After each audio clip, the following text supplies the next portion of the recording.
മനുഷ്യത്വത്തെയും നീതിയെയും ഒരേ നൂലിൽ കോർക്കാൻ ഈ രാജ്യത്ത് സുപ്രീം കോടതിയും ഒപ്പം രാഹുൽ ഗാന്ധിയും ഉള്ളപ്പോൾ ഇനി എന്ത് വേണം? BJP സർക്കാരിന്റെ കുത്തകയായ ബുൾഡോസർ രാജ.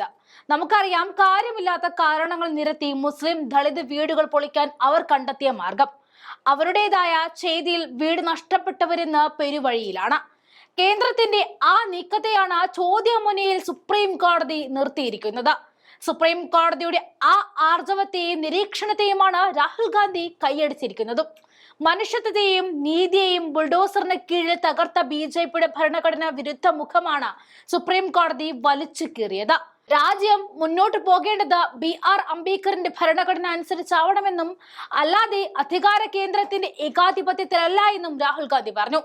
കേസിൽ പ്രതിയായത് കൊണ്ട് മാത്രം ഒരാളുടെ വീട് പൊളിക്കാൻ സർക്കാരിന് എങ്ങനെ കഴിയും എന്നാണ് സുപ്രീം കോടതി ചോദിച്ചത്.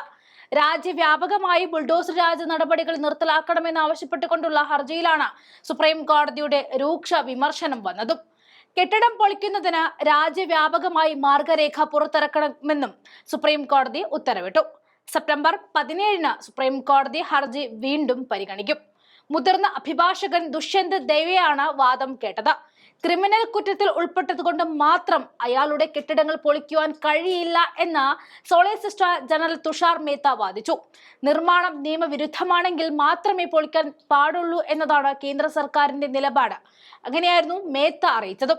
എന്നാൽ ചിലർ വിഷയം കോടതിക്ക് മുന്നിൽ തെറ്റായി അവതരിപ്പിക്കുകയാണെന്നും അദ്ദേഹം വാദിക്കുകയായിരുന്നു. ബുൾഡോസർ രാജിന്റെ ഭാഗമായി വീട് നഷ്ടപ്പെട്ടവർ ഉൾപ്പെടെ സമർപ്പിച്ച ഒരു കൂട്ടം ഹർജികൾ പരിഗണിക്കവെയായിരുന്നു സുപ്രീം കോടതിയുടെ പരാമർശങ്ങൾ വന്നത്.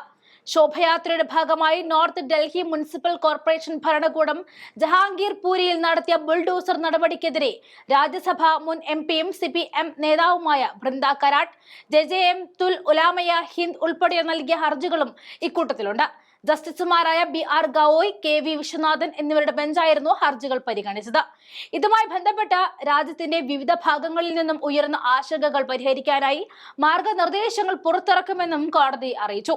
ഒരു പിതാവിന് വഴക്കാളിയായ മകനുണ്ടാകാം, എന്നാൽ അതിന്റെ അടിസ്ഥാനത്തിൽ അവരുടെ വീട് തകർക്കാനാകില്ല എന്ന് ജസ്റ്റിസ് KV വിശ്വനാഥൻ ചൂണ്ടിക്കാട്ടി.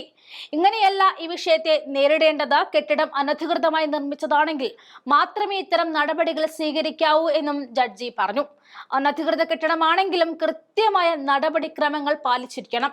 ആദ്യം നോട്ടീസ് അയക്കണം, തുടർന്ന് വിശദീകരണം നൽകാനുള്ള സമയം അനുവദിക്കണം, നിയമപരിഹാരങ്ങൾ കാണുവാനുള്ള അവസരം ഉണ്ടാകണം.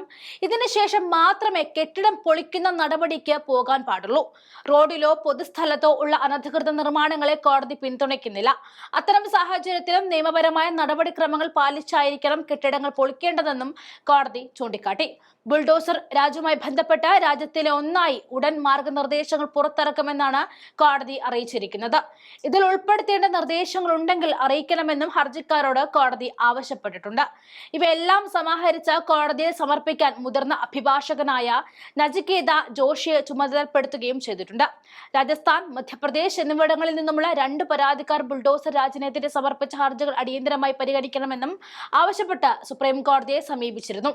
രാജസ്ഥാൻ കേസിൽ വീട്ടുടമസ്ഥന്റെ മകൻ ചെയ്ത കുറ്റത്തിനായിരുന്നു വീട് തകർത്തത്. മധ്യപ്രദേശിൽ കുടുംബ തർക്കത്തെ തുടർന്നായിരുന്നു ബുൾഡോസർ നടപടിയുണ്ടായത്.